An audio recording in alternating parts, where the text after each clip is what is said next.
This is Musings and Counsel from London Baker Law with Debbie London Baker. So my question would be, for me, it's this abstract thing that is real, but I'll deal with it when I have to. But that's not a good plan, is it? No, it's not a good plan, and I appreciate that.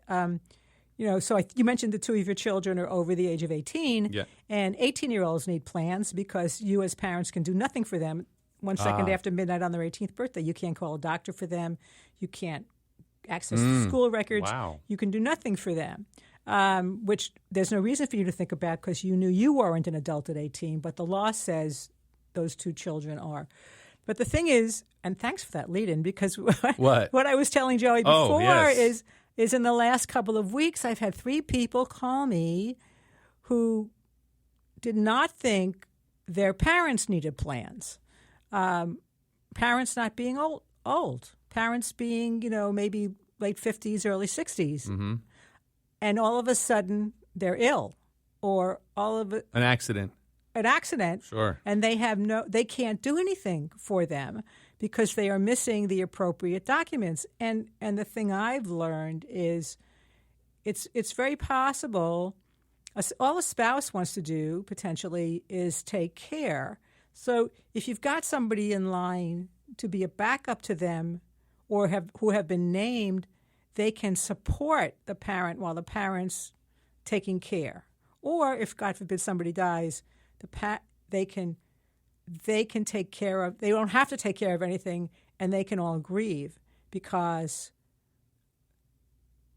I've had people call me within a day of somebody dying, and I just can't imagine that they have the fortitude, the capacity, wherewithal right, to make a phone call to a lawyer, but they have no idea what to do. They're just floundering. So you mentioned that the aunt had everything in order. She did. Right? And her daughter, who was the what would that, executor, yeah, she was just able to go down the list, bing, bang, boom, and what a smooth process. And a wonderful, right. Yeah. So I've had people call who say, we can't find the paperwork. Well, had somebody call me yesterday.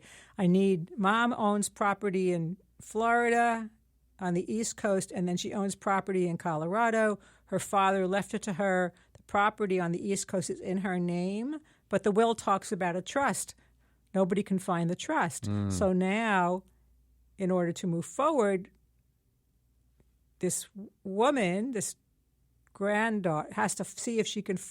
It's just messy. Yeah, it's just messy. You don't want to have to do that under all that pressure. You No. want to get this. This is a preventative maintenance type thing. Absolutely. Where you don't want to wait till it breaks.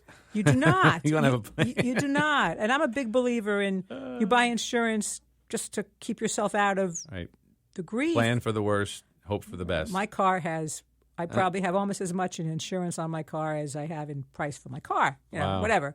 But if something were to happen, I just take it to the dealership or call them and they say, good, Deb. Well, today who knows if they can give me a rental. But but in terms of estate planning and your question, so the estate planning, if done correctly, is to keep you out of probate.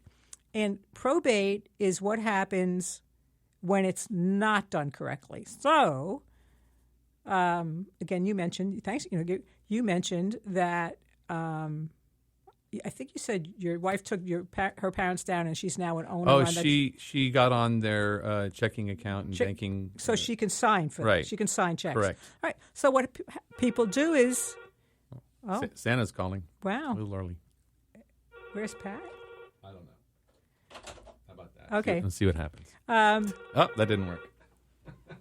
Keep going. All right. So they think that because they own a bank account with their spouse, that it's protected. And it won't be a problem for their children to access, but that's not the case.